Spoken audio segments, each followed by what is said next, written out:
Un bon musulman devrait-il s'appeler Zemmour? C'est le titre de cette émission. La structure de la valve du porc et de l'homme sont extrêmement proches. Si vous voulez vraiment détruire l'avenir d'un enfant, donnez-lui un téléphone. Le plus tôt possible.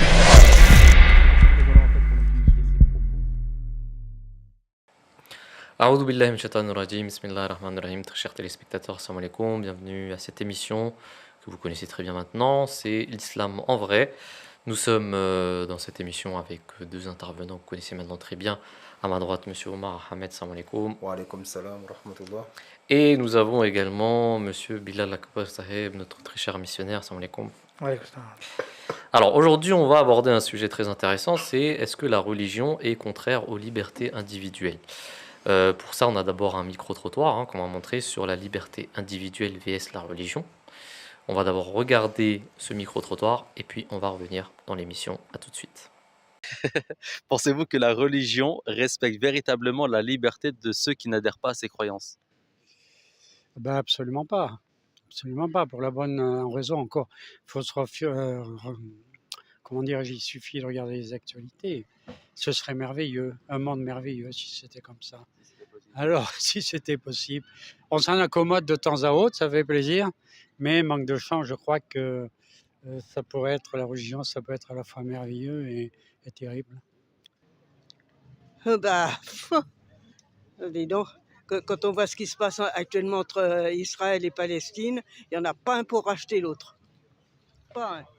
Non, parce que tout simplement, dans certaines religions, enfin à peu près dans toutes même, je pense, il y a des choses qui sont, je dirais, c'est un peu paradoxal, quoi. Il y a des choses qui sont paradoxales. Je trouve ça paradoxal par rapport à ce qui est dit et ce qui doit être fait. Alors, on a vu maintenant la vidéo. Je vais commencer avec ma première question. Monsieur Omar, est-ce qu'il y a un paradoxe entre les doctrines de la religion et l'application de cette religion? Et si c'est le cas, est-ce que ça décrédibilise la religion? Comme effectivement on peut le voir, malheureusement, de plus en plus de nos jours, il y a un... c'est vrai que les comportements faits au nom de la religion ne reflètent pas forcément les enseignements de cette dite religion. Et d'autant plus lorsque des personnes utilisent la religion pour agir de manière violente. Maintenant, est-ce que cette contradiction entre les actes et la doctrine, ça discrédite la religion? Je ne pense pas que ce soit correct de penser ainsi, parce que pour d'autres domaines que la religion, on ne tire pas les mêmes conséquences. Par exemple, on sait que le fondateur du communisme, c'est Marx. Non, mais c'est parce que c'est pas une religion aussi. Oui, c'est comme ce sont des êtres humains qui sont derrière ça, en fait. Parce que les gens, laissez-moi juste terminer mon argument, après je veux rebondir sur votre objection, votre honneur. Lorsque un penseur émet une pensée et que la pensée elle est fourvoyée, on ne va pas aller voir le penseur et dire que le penseur il est mauvais. On va dire que les personnes qui l'ont mis en application ont mal compris sa pensée ou l'ont instrumentalisé. Bien, c'est le même phénomène pour la religion. Mais pour la religion, les gens sont un peu plus exigeants. Les gens sont exigeants parce que ils se font une mauvaise déjà conception de ce qu'est la religion. Dans le sens où pour eux, ils imaginent naturellement l'homme, celui qui ne croit pas en Dieu, il se dit que si Dieu est parfait, forcément sa créature doit être parfaite. Alors que le propos des religions, c'est pas ça. Dieu dit d'emblée lui-même, mais ça c'est par rapport au propos du Saint-Coran, il dit je vous ai créé faible. Il y a même un hadith très célèbre qui dit que si vous étiez comme des anges, eh bien je vous détruirais et je vous remplacerai par des gens qui pêcheraient et que je pardonnerai. Donc c'est la différence entre les anges et les humains. C'est la différence entre les hommes et les hommes. C'est-à-dire que dans la religion, d'emblée, c'est la faiblesse humaine, elle est implicite. Et la religion est un remède. Après, est-ce que le remède agit à tous les coups? Ça ne veut pas dire que le remède, il n'est pas bon. Il y a des fois des personnes qui le prennent mal, il y a des fois des personnes qui sont incurables. Donc la faiblesse fait partie de la religion. La faiblesse fait partie de l'être humain. La religion est parfaite, mais l'être humain est faible. C'est à des êtres humains que la religion se révèle. Ok. quelque chose à dire avec ça par Oui, rapport non, à je suis ça? tout à fait d'accord avec ce que dit Omar Seb, hein. En fait, bien sûr que ça rend une mauvaise image de la religion parce que les gens l'appliquent mal ou le comprennent mal, mais ça, c'est la faute de l'être humain qui le comprenne mal.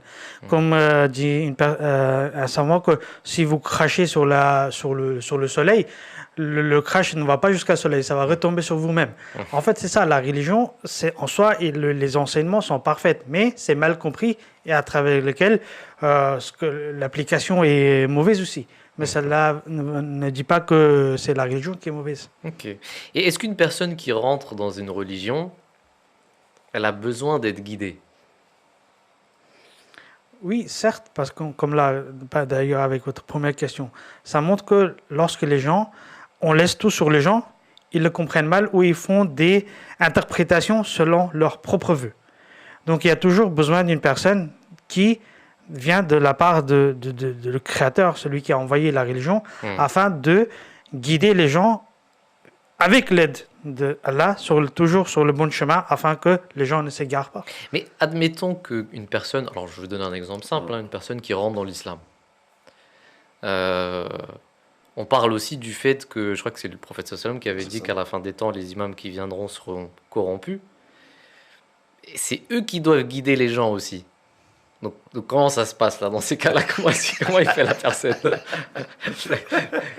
Est-ce que je veux dire? Non, c'est une bonne question. Sauf que, comme il dit Dieu dans le Saint-Coran, il ne charge pas une âme au-delà de ce qu'elle peut supporter. Ça, c'est la première des choses. Ensuite, il a institué une religion, et cette religion, elle est remplie d'enseignements qui poussent vers la recherche de la connaissance, qui poussent vers la recherche du guide. Il y a un hadith célèbre qui dit que celui qui ne fait pas le serment d'allégeance à l'imam du temps, son maître, c'est le shaitan. Donc une personne qui se convertit à l'islam, déjà la première des choses qu'il doit faire, c'est augmenter sa connaissance. Augmenter sa connaissance. Il y a plus de 700 versets dans un Coran qui parlent de rechercher, d'être dans la réflexion. Il y a une tare, il y a un grave danger. Aujourd'hui, c'est le danger de ce qu'on appelle le taqlid, l'imitation mécanique.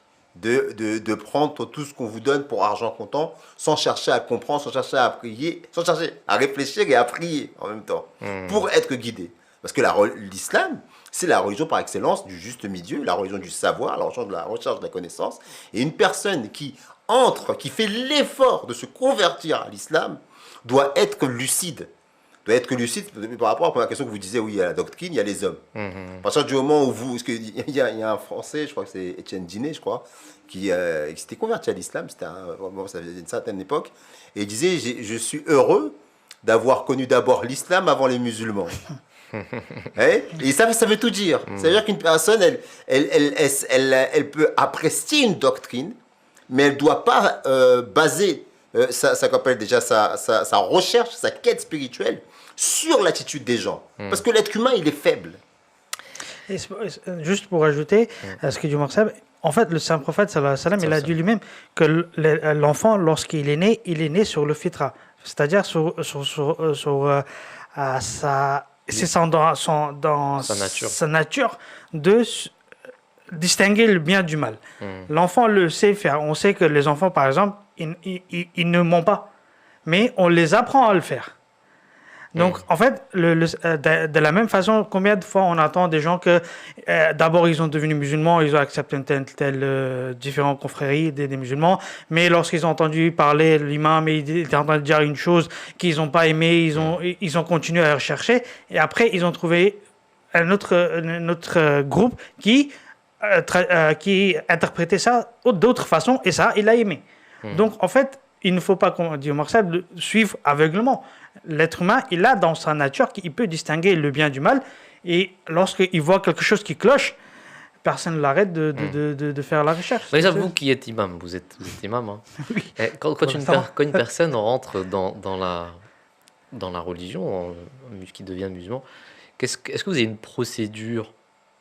Est-ce qu'il y a quelque chose que vous faites pour l'intégrer, pour Comment ça marche? Dans la communauté, de la communauté musulmane Ahmadiyya, on a une section qui s'appelle section Nomobain, Tarbiya Nomobain. C'est-à-dire cette shoba, cette section est mise en place afin de organiser l'intégration des nouveaux convertis dans l'islam, dans l'islam Ahmadiyya. Donc il y a au niveau de Khuddam al-Ahmadiyya, on a même préparé tout un livret sur lequel on travaille afin de pouvoir que la personne qui accepte le nouveau l'islam, il comprend ou il apprend comment la communauté marche. Ça, c'est très important parce que vous avez parlé de connaissances tout à l'heure, M. Mar. C'est vrai, ça, c'est un bon point. C'est vrai que les gens, souvent, quand ils rentrent dans une religion, alors je vais prendre le cas de l'islam, on met pas trop le point sur la connaissance. On met plus le point sur la pratique. C'est-à-dire, il faut faire les saintes prières, puis basta, quoi, en fait. C'est ça qui est dommageable en dehors de l'Ahmadiyya, au niveau de l'islam, c'est que le cadre, il est vraiment relatif. Ça veut dire qu'une personne qui aura été initiée à l'islam par quelqu'un qui vient du Maghreb, par exemple, eh bien, la personne va mélanger la culture et la religion. Si bien que lui, son cadre, ce sera un cadre plus culturel, souvent, hein, je dis pas systématique, mais souvent, ce sera plus un cadre culturel qu'un cadre cultuel. Si bien que il va pas rentrer, et des fois, c'est une transmission un peu traditionnelle, un peu... Mais c'est vrai qu'on a aussi, c'est vrai, hein, ce que vous dites, parce qu'il y a des mosquées pakistanaises, et des mosquées turques, marocaines, et souvent on voit toujours les mêmes populations en fait. Exactement, et donc la personne a l'impression qu'elle est obligée de s'intégrer dans une communauté ethnique, et pas dans une religion.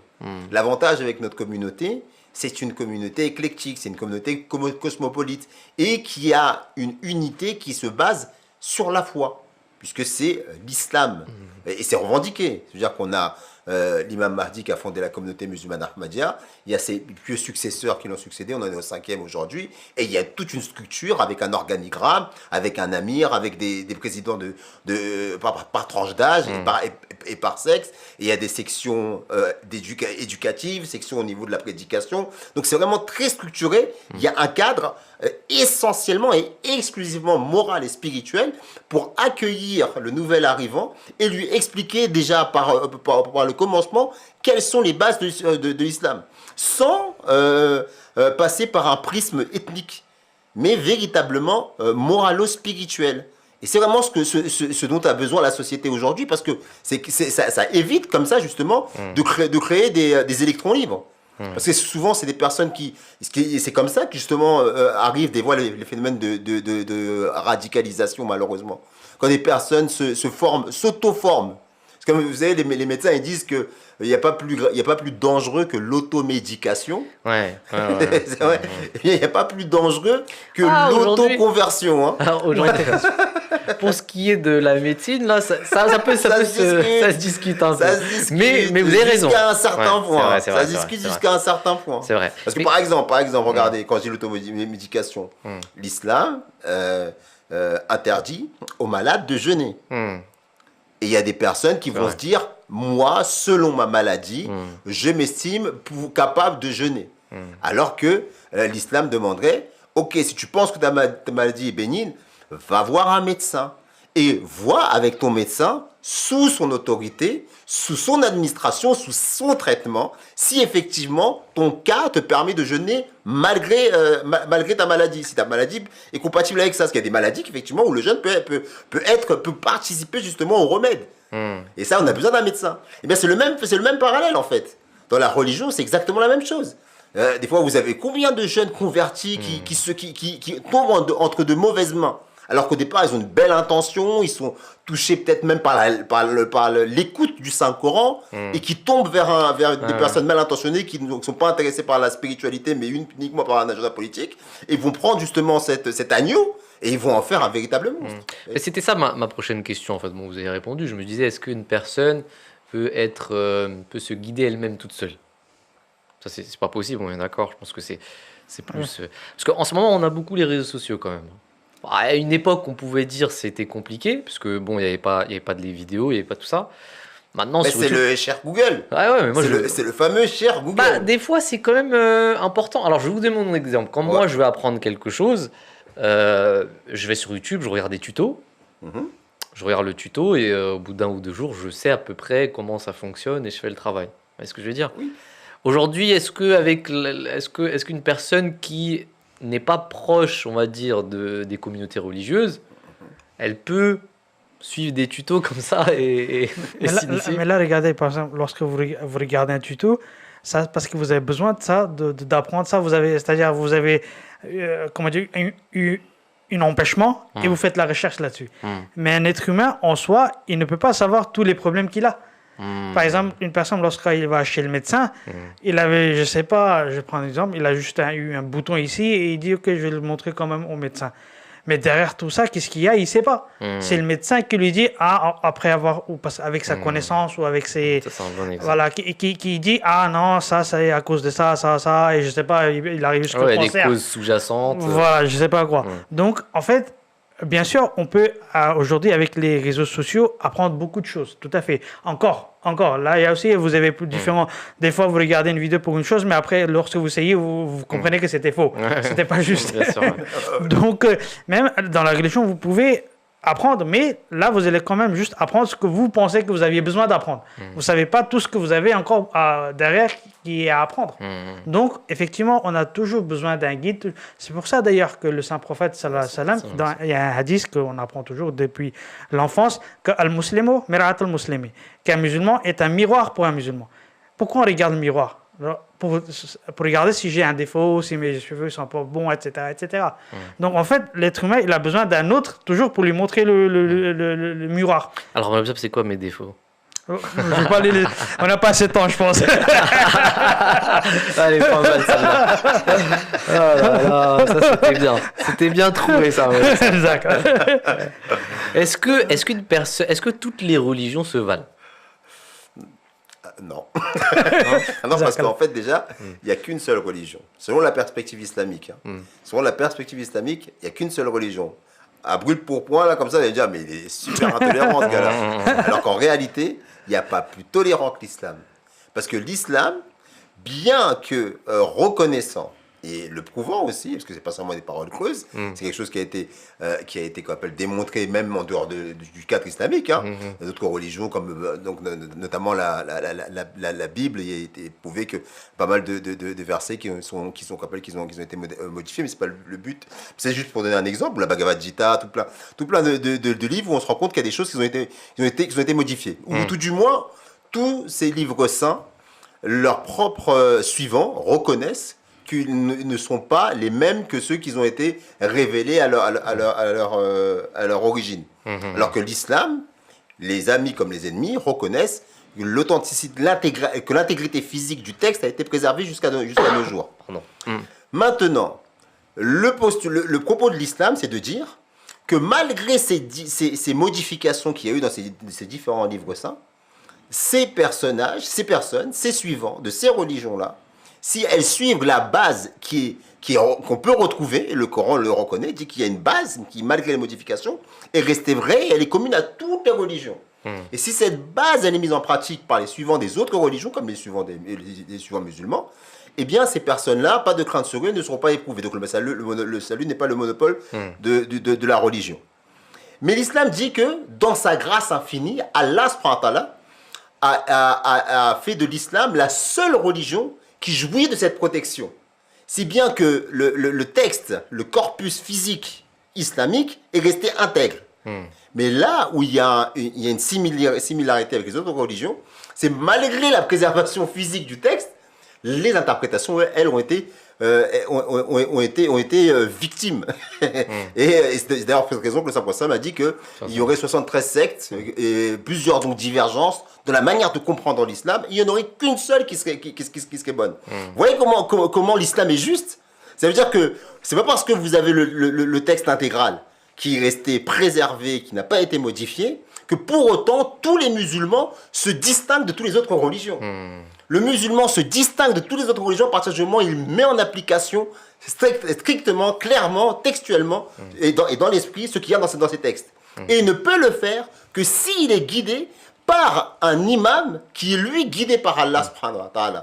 Et donc c'est dans ce sens-là que l'islam est cette religion qui dit tout en reconnaissant la véracité et la validité des autres traditions religieuses, qu'il était nécessaire dans le plan divin qu'il y ait un livre qui soit resté authentique. Et ce livre-là, c'est le Saint-Coran. Et c'est dans ce sens-là que nous disons, contrairement aux Juifs, ou contrairement aux chrétiens, ou contrairement aux hindous, que l'islam est la seule religion véridique, tout en reconnaissant la véracité des autres religions.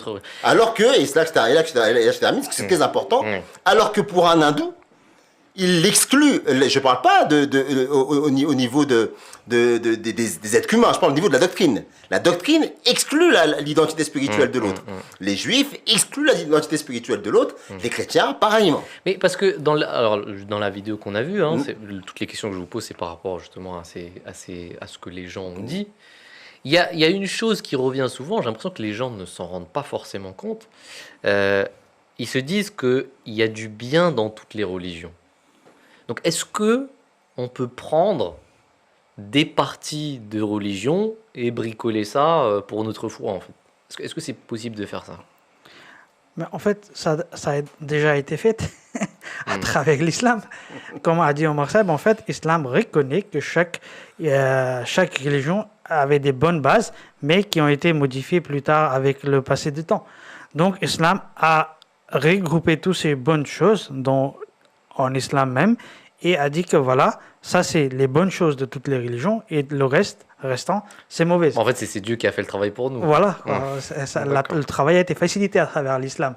Donc maintenant, si quelqu'un dit que non, j'aime bien boire de l'alcool, donc en même temps je suis musulman, mais j'aime bien ça chez le christianisme, donc je suis un peu chrétien aussi. Donc là, comment dire, là, il fait comme lui il veut. On ne peut pas l'arrêter. Mais en fait, en réalité, ce qu'il est en train de faire n'est pas correct. C'est vrai. Alors, ce qu'on disait aussi dans la vidéo, une chose qui a été dite, c'est que la religion, ça a aussi été une source de conflit. Est-ce que dans l'histoire, il y a eu des moments où elle n'a pas été source de conflit? Est-ce qu'il y a eu dans l'histoire des moments où des leaders religieux, politiques ont pris justement des bonnes décisions pour le peuple, etc. Il y a plusieurs questions dans votre question. C'est est-ce que la religion, de par son essence, est les sources de conflits? Ouais. Et surtout en regardant ce qui se passe en ce moment au Moyen-Orient. Après, j'ai envie de dire que le fait qu'elle soit source de conflit n'est pas forcément une preuve qu'elle n'est pas révélée ou qu'elle n'est pas véridique, en fait. Je vous explique. Parce qu'il y a deux temps dans la religion. À chaque fois que la religion est révélée, à chaque fois qu'un prophète est suscité, ce prophète, il vient parce que la situation, et c'est la perspective islamique de dire ça, parce que la situation du peuple dans lequel il a été envoyé est catastrophique au niveau moral. Soit c'est un peuple qui est malhonnête dans ses transactions commerciales, soit c'est un peuple qui est par trop violent et qui est très injuste, et une société véritablement très inégalitaire, et j'en passe et des meilleurs. Donc il y a toute une série de maux sociétals qui existent dans les sociétés dans lesquelles les prophètes sont envoyés. Et donc quand le prophète vient, forcément, il n'est pas d'accord avec ça, puisque Allah subhanahu wa ta'ala n'a pas créé l'homme dans ce sens-là.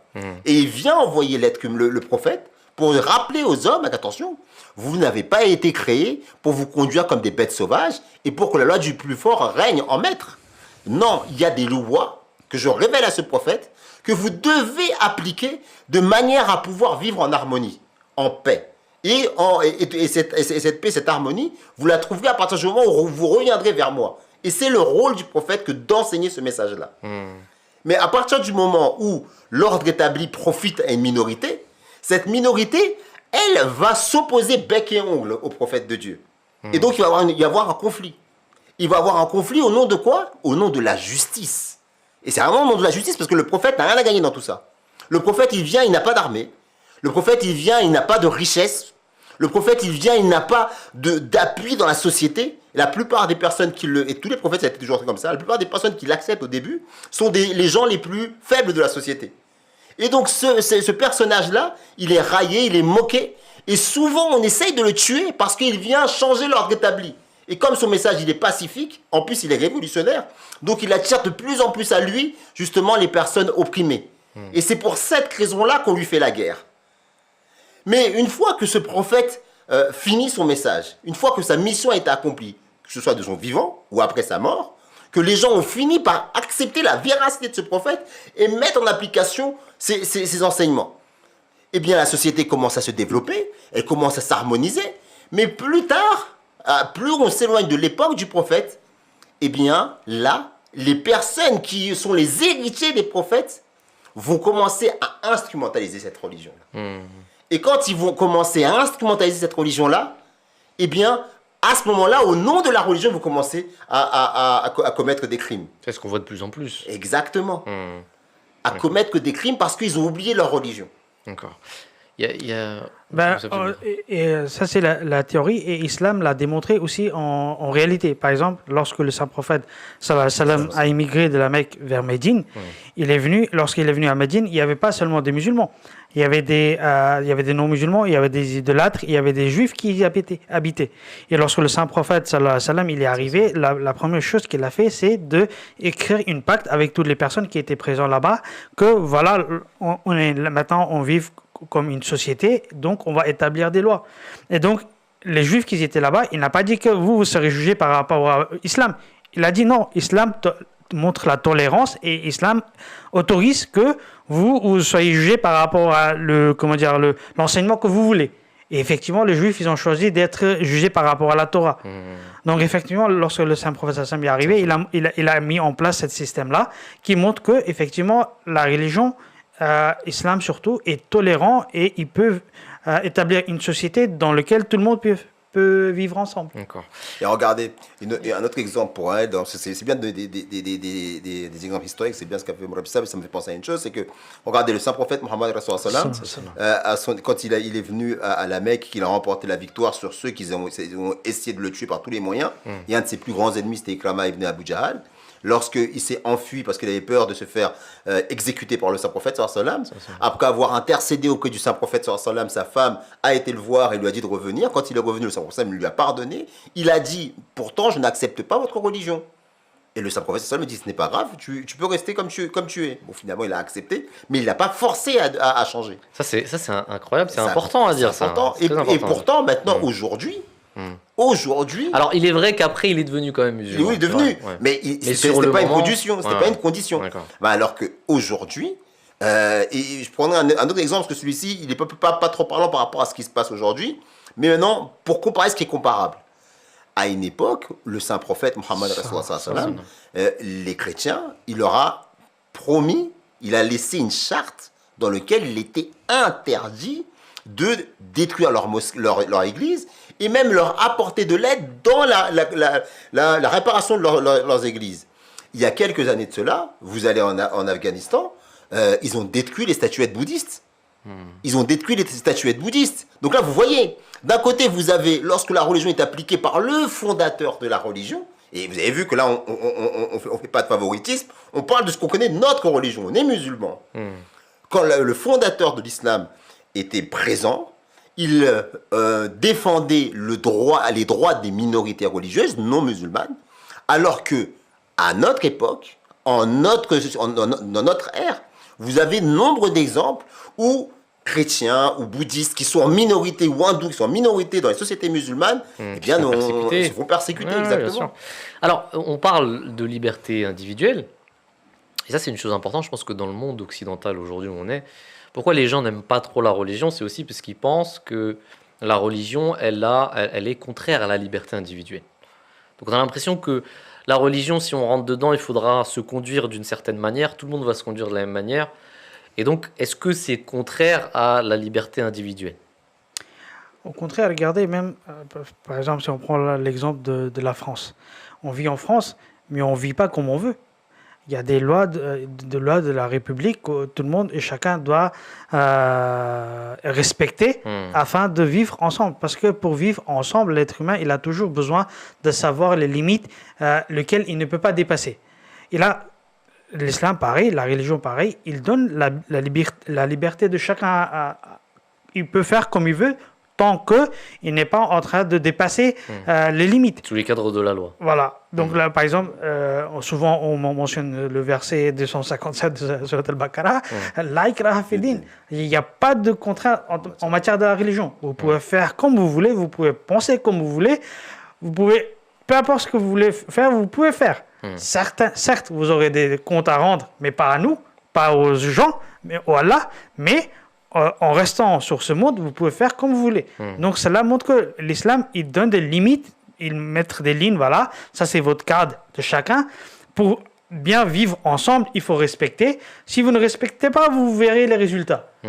Et donc, pour répondre à votre question, l'islam laisse chacun libre de faire comme il veut. Mais il montre les bonnes guides, comment bien vivre ensemble. Et la liberté, c'est pas non plus l'anarchie. Vous savez, il y a ce fameux débat dans le domaine économique entre laisser un État interventionniste ou laisser le marché libre à lui-même. La main invisible du marché. Je ne sais pas si vous avez déjà entendu parler de ça. C'est que le marché se le régule par lui-même. Et on voit aujourd'hui le résultat. On voit la société, au niveau économique, la société elle est vraiment en train de se casser la figure. Parce qu'on a été, ces dernières années, dans un système de moins en moins interventionniste, où l'État se désengageait de plus en plus et on laissait le marché libre à lui-même. Pas seulement économiquement, je veux dire socialement aussi. Exactement, mais là je prends l'exemple de l'économie pour que ça parle plus aux gens. Et donc là on voit que d'une certaine manière, c'était faire la promotion de l'anarchie.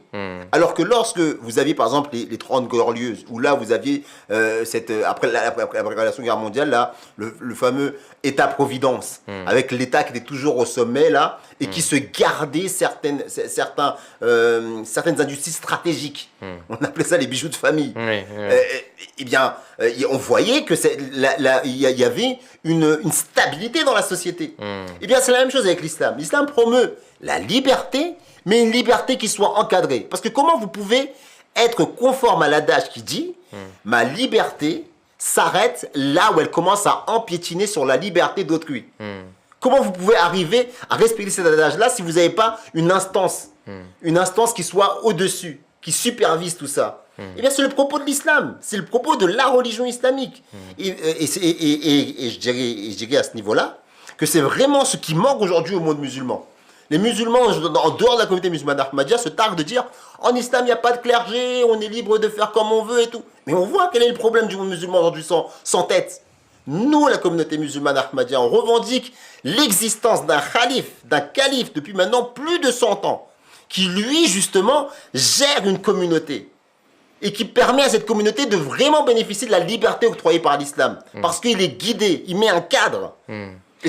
Mais qui n'est pas politique. Qui n'est pas politique. Il n'y a pas de contrat social de Rousseau. Non plus, non du tout. Mais c'est pour ça que j'ai pris volontairement un exemple, on va dire temporel, au niveau économique, où on a vu entre le système interventionniste où l'État intervient, l'État-providence, quand il garde justement ces fameux bijoux de famille. Et on voit maintenant une société qui est complètement, où il y a l'électricité, la poste, le téléphone, tout ce que vous voulez, tout a été privatisé. Et il y a des prix de fou, des gens à cause de ça, ils se chauffent pas correctement, ou des fois ils ont pas assez, des fois ils dorment dans le froid, alors qu'ils devraient avoir une garantie à ce niveau-là, parce que justement, à cause de la loi du marché, qui est une véritable loi de la jungle, eh bien ça, c'est pas préservé.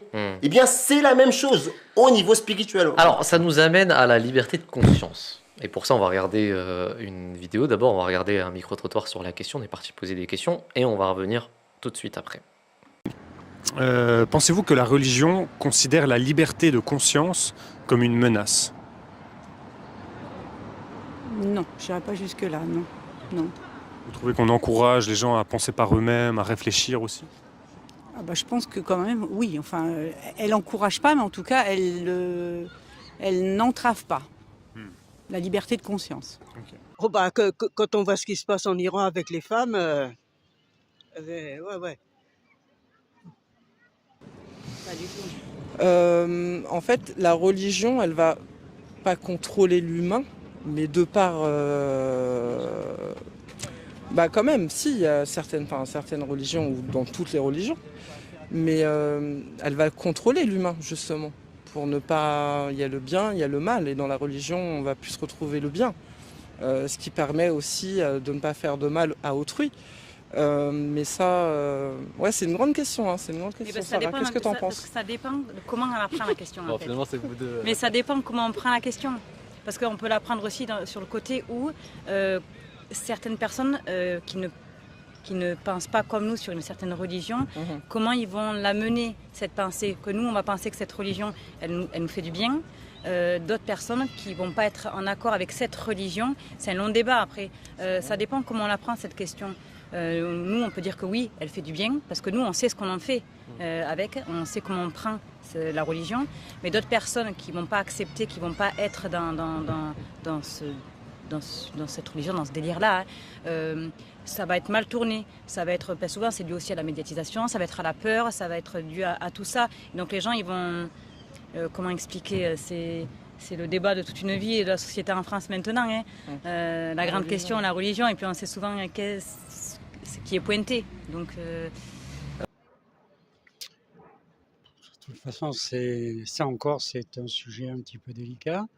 Pour la bonne raison que si l'on écoute ou si l'on s'intéresse un petit peu à toutes les religions, quelles qu'elles soient, et si l'on croit de façon un petit peu brutale tout ce qu'elle raconte, ce serait effectivement possible. Mais dans les faits, dans la vie quotidienne, ça ne fonctionne pas comme ça. Alors, on vient de regarder la vidéo. Alors, la place de la liberté de la conscience. Comment ça se passe dans la religion? Comment ça se passe? Parce que on se dit, quand on suit quand même une doctrine, qu'elle soit religieuse ou non, on doit quand même penser comme la doctrine nous appelle à penser. Regardez, il y a une chose qui doit être claire. C'est acquis pour tout le monde qu'il n'est pas bien de voler, qu'il n'est pas bien de mentir, qu'il n'est pas bien de tuer. Ok? Et le fait de dire ça, personne ne dira que la loi est en train de criminaliser la liberté de penser. Parce que c'est un fou qui dirait que c'est bien de tuer, de voler, ou quelqu'un qui est vraiment malade. D'accord, ok, je vois. Et pareillement, dans la religion, à partir du moment où vous l'acceptez, elle vous enjoint des valeurs.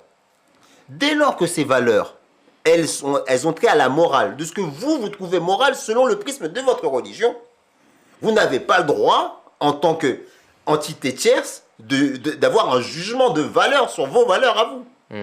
Vous voyez ce que je veux dire? Alors, à partir du moment où vous avez accepté d'emblée vos valeurs pour votre religion, pour autant que ces valeurs n'empiètent pas justement sur le contrat social justement de la société dans laquelle vous êtes. Mais si maintenant vous trouvez, par exemple, un exemple concret, par exemple le fait de se voiler pour une femme, c'est souvent débattu. Et c'est tellement injuste ce débat, parce que ce n'est pas un débat sur la liberté individuelle, c'est un débat sur les valeurs. Si les valeurs d'une femme, c'est de se voiler, laissez-la tranquille. Ce sont ses valeurs, ce sont libres de le faire. Vous voyez ce que je veux dire? Sans rentrer dans les procès d'intention, dire mais non, elle ne le fait pas par elle-même, ceci, cela. Non. C'est une question de valeur, pas une question de liberté. De même qu'une personne, elle va s'habiller d'une certaine manière. Mais est-ce que vous diriez la même chose si des femmes se mettaient à nu? Est-ce que vous diriez, laissez-les tranquilles, c'est leur valeur? Non, c'est pas moi qui parlerai dans ces cas-là, c'est l'État. Parce que là elles empiètent le contrat social. Si des nudistes viennent et marchent dans les rues comme ça, toutes nues, pas dans des camps nudistes, je dis bien, mais au milieu de la société, elles vont à l'école. C'est de l'exhibitionnisme. Et l'État va venir, il va dire, mais non, vous êtes, là vous êtes en dehors du cadre de la loi. Mais si l'État n'a pas cette loi, si l'État avec l'essai, on peut refaire le monde. Là, moi, je vous ai bien parlé d'un cadre bien particulier. Le cadre qui nous intéresse, notre cadre, le cadre français. Et c'est un bel exemple, ça, le nudisme. Exactement. Et d'ailleurs, c'est pour ça qu'ils ont interdit aussi, à raison, le fait de porter tout le voile intégral, sans qu'on voit le visage, pour des raisons de sécurité. Où ils disent, oui, ça, non, c'est pas acceptable sur la voie publique parce qu'on a besoin de vous voir. Ok? C'est compréhensible. Vous voyez? Parce que là, il y a une raison pratique derrière. Mais maintenant, une personne qui vient et qui va par son vêtement, en aucun cas, être un frein, être une menace pour la société, le fait justement de débattre sur ce bout de tissu, ce n'est pas un débat sur la liberté individuelle, mais encore une fois, c'est un débat sur les valeurs. Et ça, c'est injuste. Oui, mais ça, comment on peut le savoir? Alors, moi, c'est ça la question que je vous pose. Parce que je vous donne un exemple, ok? Vous avez dit, par exemple, que... Sur la liberté de penser, pas sur la liberté de jeu. Ouais, la liberté de penser. Vous avez dit, par exemple, tout à l'heure que tout le monde sait que tuer, c'est mauvais. Ouais. Donc, ça rentre dans le cadre de la loi. Ouais. Sauf que on peut en débattre, puisque si on se fait attaquer... On peut quand même dire que là, à ce moment-là, s'il faut tuer, ça rentrera dans le cadre de la loi. Voilà, dans le cadre de la loi. Quand je dis tout le monde sait que tuer c'est mauvais, je parle de tout le monde dans le cadre de la loi. Alors, on est tout à fait d'accord. Sauf que dans la religion, quelqu'un pourrait vous dire oui, l'alcool c'est mauvais, c'est interdit par Dieu, mais on peut faire des exceptions si ça ne nous. Si on reste conscient et que ça ne nous fait rien, c'est quoi le mot déjà pour dire ivre. Voilà. Qu'on reste sobre, voilà, qu'on ne soit pas ivre, on peut en consommer, par exemple. Là, c'est qui tranche? C'est qui vient nous dire... Mais ça, vous revenez avec votre question d'avant. Est-ce qu'on a besoin d'un guide? Le guide, on a besoin pour ça, pour trancher ces choses-là. Et ensuite, comme dit Omar Seb, en fait, la question de voile, est-ce que si la loi pense qu'une personne, il est forcé de porter le voile, mais vous avez la liberté aujourd'hui, tout le monde sait qu'il y a la police, il y a des moyens, si vous êtes forcé à faire quelque chose, vous pouvez aller les voir et ils peuvent vous aider. Donc, pourquoi il y a besoin de faire tout un scandale là-dessus pourquoi les musulmans ils se voilent, etc. etc. Aujourd'hui, on sait que les enfants, dès de l'âge de 5-6 ans, ils savent que si mes parents ils me frappent, je peux aller dire ça à la police et ils le savent. Donc, pareil, par rapport à la voile, c'est quelqu'un qui sait qu'ils m'obligent de le faire. Tout le monde sait qu'ils ont plein de moyens pour se faire aider. Donc pourquoi faire tout un débat là-dessus tous les 2 semaines, tous les mois là-dessus que pourquoi ils se voilent, etc. Donc il n'y a pas besoin de ça. C'est juste pour il y a tout un arsenal juridique, il y a tout un cadre qui permet justement de détecter si effectivement une personne a été forcée de faire quelque chose contre son gré. C'est pour ça que je dis, franchement, c'est un très bel argument parce que là, on voit bien qu'on n'est pas dans le débat de la liberté de penser, mais dans le débat de valeur. Parce qu'on est en train d'estimer à la place même du parent et de la personne qui est incriminée pour le coup, que il y a quelque chose derrière de coercitif. Vous voyez? Ça veut dire que le simple fait de mettre un voile, selon leur prisme, c'est coercitif. Parce qu'ils se disent, mais c'est pas possible. Comment on peut mettre une chose pareille? Oui, il y a une vidéo en plus, je crois que. Je sais pas, c'était une femme peut-être qui était voilée et l'autre qui n'était pas voilée qui lui disait non, il faut que tu l'enlèves. Elle disait non, moi je suis libre. Elle disait non, t'es soumise. Elle lui disait voilà, donc finalement, c'est le contraire qui est en train de se produire. Mais alors, ma question suivante, ça serait de dire aujourd'hui, on a des lois qui nous permettent d'être morales. Est-ce qu'une personne peut être morale sans religion? Parce qu'on le voit quand même, il y a beaucoup de gens qui sont assez morales et qui ne sont pas forcément religieux. Oui, mais après, c'est une question de... je veux dire, c'est une question de... C'est une question de cadre. Je veux dire, le propos de l'islam, en tous les cas, n'est pas de dire que la moralité ne peut pas exister en dehors de la religion. Il y a même un verset qui dit, parmi ceux que nous avons créés, il y en a qui agissent avec justice. Et par là, ils disent, ils sont dans la vérité. Bon, peut-être que je l'ai pas paraphrasé exactement, mais ils parlent de ceux que nous avons créés et ils leur rend hommage à ces personnes-là. Vous voyez? Donc, mais maintenant, ce que dit l'islam par contre, c'est que l'excellence morale ne peut être atteinte qu'à travers les principes révélés par Dieu. C'est le religieux qui a compris réellement sa religion et qui a une véritable relation avec son Seigneur, qui est celui qui est capable vraiment d'agir au nom de la justice, même si ça doit aller jusqu'à contre ses intérêts. Donc, en fait, juste pour rajouter ce que dit Omar Seb, en fait, qu'est-ce qu'enseigne la religion? La religion enseigne d'utiliser les morales qu'on a sur les bons moments et bons endroits. Quelqu'un, par exemple, si on donne l'exemple, quelqu'un il est faible, il est maigre, il est pas assez costaud. On parlait de moi là. Non, pas du tout. Quelqu'un lui frappe et il dit non, je suis très, pardonnant, je te pardonne, je vais pas te frapper. Est-ce que c'est un bon moral? Non, on va pas dire que non, très bien, tu l'as pardonné très bien. Non. parce qu'il a pardonné parce qu'il ne pouvait pas le répondre, il ne pouvait pas le frapper. Là, on sent les Chaudhry qui parlent. Exactement.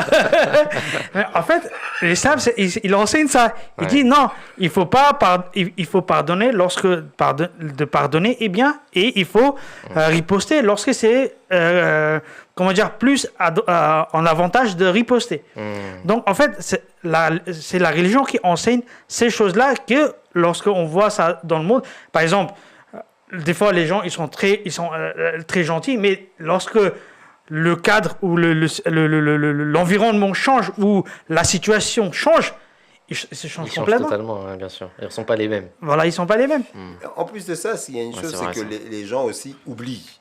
C'est intéressant comment Allah appelle son dernier livre, il l'appelle Adh-Dhikr, le rappel.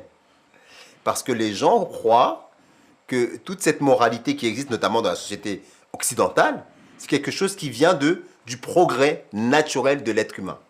Parce que des études sociologiques font croire, anthropologiques et sociologiques aussi, font croire que la religion est une évolution du polythéisme vers le monothéisme.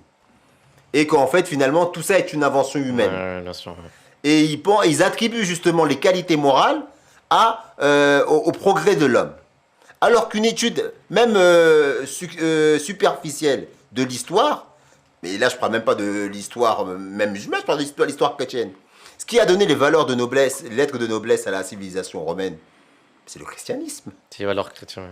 C'est les valeurs chrétiennes, la charité, ce qui a tempéré justement la barbarie de la civilisation romaine. C'est le christianisme. D'où la montée de l'extrême droite d'ailleurs. Retour aux valeurs chrétiennes. Après, il y a effectivement eu une instrumentalisation justement de la religion. On a eu des périodes noires comme l'Inquisition, tout ça. Mais les grands empires ont souvent été modérés dans leur ardeur barbare par la religion, qui est venue, qui a apporté une certaine moralité. Alors, la religion, si je comprends bien, c'est que... Et ça veut dire que, ce que je veux dire par là, c'est que les restes de la moralité qu'on retrouve dans les individus de ces sociétés-là, elles sont liées à une origine religieuse. Parce que l'homme laissé à livrer à lui-même, si maintenant on retourne à l'origine, quand il nous montre justement des documentaires sur l'origine de l'être humain, quand il y avait un documentaire qui s'appelait l'Odyssée, la guerre du feu. C'est un ancien film où on voit l'homme à ses débuts, avec des peaux de bêtes et qui partaient vers des femelles, où il n'y avait pas d'institution, il n'y avait rien, où les personnes se comportaient vraiment comme des animaux. Et ce que nous enseigne la religion, c'est que dans le Saint-Coran, notamment, il dit qu'Adam, par exemple, que nous ne considérons pas comme le premier homme, mais comme le premier prophète, il a reçu parmi les premières révélations l'importance de s'habiller. Donc de se vêtir, et aussi d'être à l'abri des intempéries. Donc avoir une demeure, avoir une maison, alors qu'ils vivaient dans les grottes. Donc les rudiments de la civilisation... Et d'être en communauté. Les rudiments de la civilisation sont venus d'en haut. C'est la perspective islamique. Et ensuite, qu'est-ce qui se passe? C'est pour ça que je reviens sur ce que je disais au début. Le Coran s'érige comme le rappel. Eh bien, l'humanité... livrée à elle-même, elle est semblable à l'animal. Lorsque cette humanité reçoit la révélation divine, eh bien cette humanité s'anoblit, se raffine. Et ensuite, elle oublie d'où vient ce raffinement.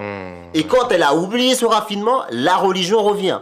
Et ce qui rend les choses plus compliquées aujourd'hui, c'est qu'il y a toute une histoire de plusieurs millions d'années d'évolution de l'être humain, qui font que lorsqu'un religieux vient aujourd'hui, ils disent « Mais tout ce que tu m'apprends, là, on l'a déjà. » Mais oui, puisque tu l'as reçu dès le départ. Mais tu as oublié certaines choses. Et ces choses que tu as oubliées à notre époque, c'est l'importance de croire en l'unicité divine pour accepter de comprendre que certaines choses que tu trouves morales ne le sont pas en réalité. Mais comme l'homme est devenu par trop arrogant, parce qu'il a bénéficié de toute cette évolution-là, il croit encore une fois que ces choses-là sont inventées, alors qu'en vérité, son origine, il la doit à Dieu. C'est très intéressant. Mais alors, il y a une autre question que j'ai, une petite dernière question, peut-être qu'on va finir avec ça. C'est, est-ce que la religion, c'est pas aussi pour amener quelque chose de plus que moral? C'est ça que je parlais de l'excellence morale. C'est pour ça que je parlais de l'excellence morale. Ça veut dire que, regardez, c'est là que c'est là justement que ça c'est là et là on illustre. Ce qui est bien, c'est que ça va permettre d'illustrer. Ça veut dire qu'à un moment donné, la religion, et là je parlais de l'exemple de Adam, alayhi salatu wassalam, Adam il a reçu les rudiments de la civilisation. Et donc l'être humain il s'est vêtu, il a eu des maisons, il a évolué, voilà, à partir des rudiments. Mais après, quand on est arrivé à l'époque du saint prophète sallallahu alayhi wa sallam, l'humanité qui a reçu des révélations par-ci, par-là, était mûre pour recevoir la révélation qui va permettre de répondre aux besoins de l'humanité dans toutes les époques qui allaient venir après. Et donc, l'humanité est traversée par plusieurs étapes. Et grâce à la religion, l'islam a beaucoup contribué au développement matériel du monde, avec tous les travaux des grands savants musulmans, tout ça. Eh bien, les êtres humains sont devenus tellement confortables, tellement aisés, qu'ils ont arrêté de regarder vers le ciel. Ils ont arrêté de regarder vers les hautes qualités morales. Et là, l'islam vient pour rappeler aux êtres humains que le but de la vie n'est pas simplement de bien manger, bien boire, bien dormir. Sinon, il n'y a pas de différence avec l'animal. La seule différence avec l'animal, c'est que maintenant, vous êtes des animaux sophistiqués. Vous avez des gratte-ciel, vous avez des piscines, vous avez des voitures, mais tout ça, ce n'est que du matériel. Au final, le véritable but de l'existence, c'est comme dit le saint prophète, mais je le dis souvent dans cette chaîne, parce que j'aime beaucoup ce hadith, j'ai été un trésor caché, et j'ai créé l'homme, ou Adam, pour qu'il me reconnaisse. Et donc c'est dans ce contexte-là, dans ce contexte matérialiste, où les gens se moquent de la religion en disant, mais regardez, vous dites dans la religion, on va avoir des femmes, on va avoir du lait, on va avoir du miel au paradis, mais tout ça, on l'a. On va à Carrefour, à Leclerc, ou ce que vous voulez, on va acheter ça, on l'a obtenu. Mais l'islam ne dit pas que ces choses-là sont à être comprises de manière littérale. Ce sont des exemples pour dire que tout ce que vous pensez comme extraordinaire ici-bas, mais qui à un moment donné, quand vous les consommez avec beaucoup trop d'exagération, sont un mal pour vous, eh bien ces choses-là, elles seront éternelles. Et ce sera un plaisir infini que vous aurez si seulement vous comprenez qu'adorer Allah subhanahu wa ta'ala est le véritable but de l'existence. Et que malgré tout ce confort matériel que vous avez, malgré tout ce paradis que vous pensez être sur cette terre, et d'ailleurs, malgré tout ça, que vous n'êtes pas heureux, sachez que le véritable bonheur viendra de l'adoration divine.